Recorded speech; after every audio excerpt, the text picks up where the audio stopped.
Mesdames et messieurs, bonjour. C'est un plaisir pour moi d'être debout devant vous aujourd'hui. Comme l'a dit, je m'appelle Mombone Hilary, je suis élève en classe de terminale A au lycée de la Révolution et candidate EPG 2019, mon code est le F10.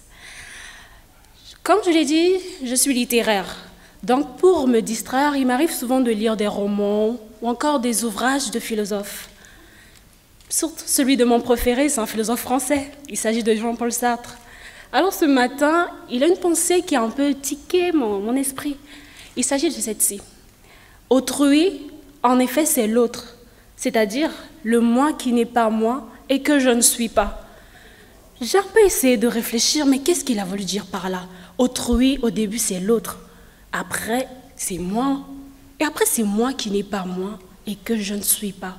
J'ai beaucoup réfléchi et j'ai fini par comprendre que oui, nous sommes tous humains, c'est ce qui nous relie. Nous sommes reliés par la race humaine, mais nous sommes différents sur un caractère tant physique que moral. Alors, mon rôle ici, mesdames et messieurs, c'est d'essayer de vous convaincre, d'attirer les consciences de chacun d'entre nous, surtout les jeunes.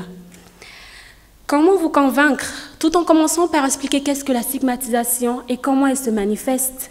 Ensuite, je vais donner sa cause, après sa conséquence et comment faire pour l'éviter finalement.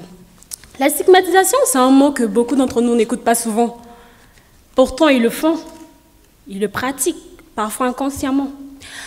Selon le Larousse 2018, la stigmatisation viendra du verbe stigmatiser, qui veut tout simplement dire blâmer publiquement. Mais dans notre contexte, la stigmatisation, c'est le fait de coller une étiquette négative à un individu ou un groupe d'individus. C'est un préjugé malsain qu'on a à l'encontre d'autrui. Alors, elle se manifeste de façon verbale, et elle se manifeste aussi de façon physique. Elle est verbale lorsque les paroles que l'on prononce blesse le moral de celui à qui on les a adressés. Et elle est physique lorsqu'il y a l'intervention de la violence qui laisse des stigmates, des cicatrices sur le physique de l'autre. Alors, j'ai pris le cas des Tutsis au Rwanda. On sait tous qu'ils étaient qualifiés de cafards. Vous êtes sérieux là? Appelez un être humain cafard, s'il vous plaît, évitons cela. Ensuite, je me suis dit, mais qu'est-ce qui peut pousser les gens à stigmatiser? Pourquoi? J'ai tout simplement compris que c'est le rejet de la différence qui existe entre les êtres humains. Nous ne voulons pas accepter que nous sommes tous différents. C'est ça qui pousse à stigmatiser. C'est le cas, par exemple, des Juifs en Allemagne.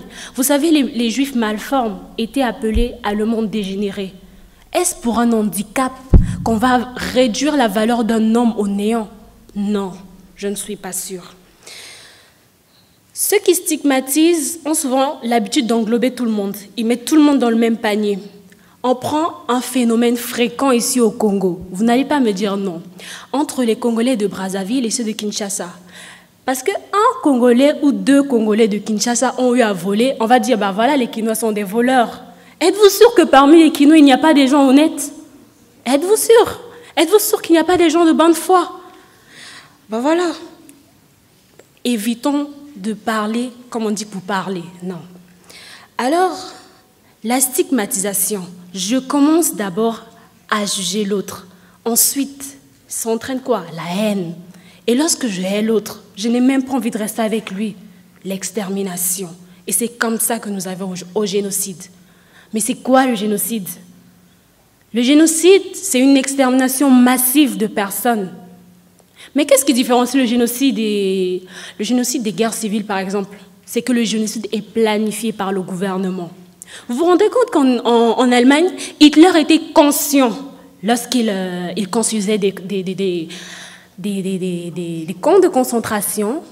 C'était destiné seulement aux Juifs. Vous n'allez jamais entendre que non, un nazi a été tué dans les camps. Non, non, non, non, non. Seulement les Juifs, le gouvernement.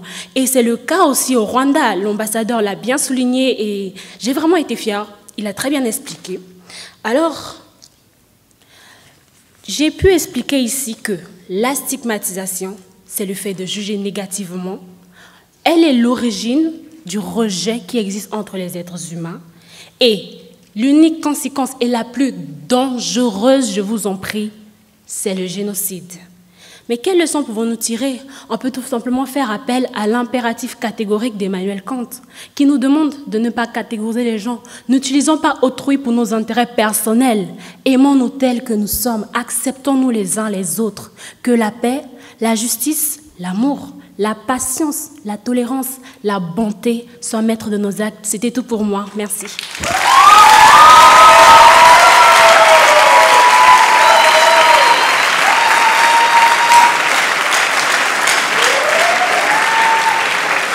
C'était Hilary, la candidate F10.